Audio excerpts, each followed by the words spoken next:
മാനറ മച്ചാൻസിലേക്ക് സ്വാഗതം. അങ്ങനെ തുടരും സിനിമയുടെ ആനുവൽ ടീസർ ഇറങ്ങിയിട്ടുണ്ട്. അപ്പം നമ്മൾ റിലീസിന് മുന്നേ ഇറങ്ങുന്ന ഒരു ചെറിയൊരു ടീസറാണ്. അപ്പം ഇതിൽ കൊടുത്തിരിക്കുന്നത് പറഞ്ഞാൽ നല്ല രസമായിട്ടുള്ള രീതിക്കാണ് ഈ ടീസർ അവർ മേക്ക് ചെയ്തെടുത്തിരിക്കുന്നത്.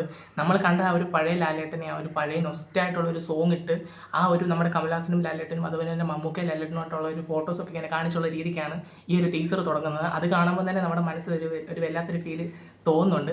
പിന്നെ ആ ഒരു ഫോട്ടോസ് ഇത് കാണിച്ചിരിക്കുന്നത് ശരിക്കും ലാലേട്ടനാണെങ്കിൽ അവരോട് എടുത്ത ഫോട്ടോസാണ്. അത് റിയൽ ലൈഫിൽ എടുത്ത ഫോട്ടോസാണ്. എനിക്കൊന്ന് ഈ സിനിമ കാണിക്കുന്നത് ചിലപ്പം ഈ ഡ്രൈവറായിട്ട് പോയി ചിലപ്പോൾ അവരോട് പണ്ട് വല്ലതും വർക്ക് ചെയ്ത രീതിക്കായിരിക്കും ചിലപ്പോൾ കാണിക്കുന്നത്, നമുക്ക് പറയാൻ പറ്റത്തില്ല. പിന്നെ ലാലേട്ടൻ്റെ ആ ഒരു താടിയുടെ കാര്യം ലാലേട്ടൻ പറയുന്നുണ്ട്, അതിൻ്റെ ഒരു ടീച്ചറിനകത്തും പറഞ്ഞിട്ടുണ്ടായിരുന്നു. പുള്ളിക്കാരൻ്റെ താടിയാണെങ്കിൽ ഭയങ്കര ആൾക്കാർ എപ്പോഴും പറഞ്ഞേ താടി എടുക്കാത്ത എന്താന്ന്. അപ്പം റിയൽ ലൈഫിലും കണക്ട് ചെയ്യുന്ന രീതിക്കത്തെ ഒരു ഡയലോഗാണ് പറയുന്നത്. താടി ഇരുന്ന് ഏർക്കട പ്രശ്ന എന്തെങ്കിലും ചോദിക്കുന്നത് നല്ല രസമുണ്ട്. അപ്പോൾ നമുക്ക് ആ ഒരു പഴയ ഒരു ലാലേട്ടൻ വൈബാണ് ഈ ഒരു ട്രെയിലറിൽ അടിക്കുന്നത്. എന്തായാലും ഏപ്രിൽ 25-നാണ് ഈ പടം വരുന്നത്. ഉറപ്പാണ്, ഷുവർ ഷോട്ട് ബ്ലോക്ക് ബസ്റ്റർ ആയിരിക്കും ഈ സിനിമ. എന്തായാലും ഈ സിനിമ കണ്ടിട്ട് ഇതിൻ്റെ റിവ്യൂ നമ്മൾ ചെയ്യുന്നതായിരിക്കും. ഈ വീഡിയോ അതായത് നിങ്ങൾക്ക് ഒരു ടീസർ ഇഷ്ടപ്പെട്ടിട്ടുണ്ടെങ്കിൽ നിങ്ങൾ കമൻറ്റ് ചെയ്യുക. പിന്നെ ഞങ്ങളുടെ ചാനൽ സബ്സ്ക്രൈബ് ചെയ്തിട്ടില്ലെങ്കിൽ സബ്സ്ക്രൈബ് ചെയ്യുക, ലൈക്ക് ചെയ്യുക, ഷെയർ ചെയ്യുക.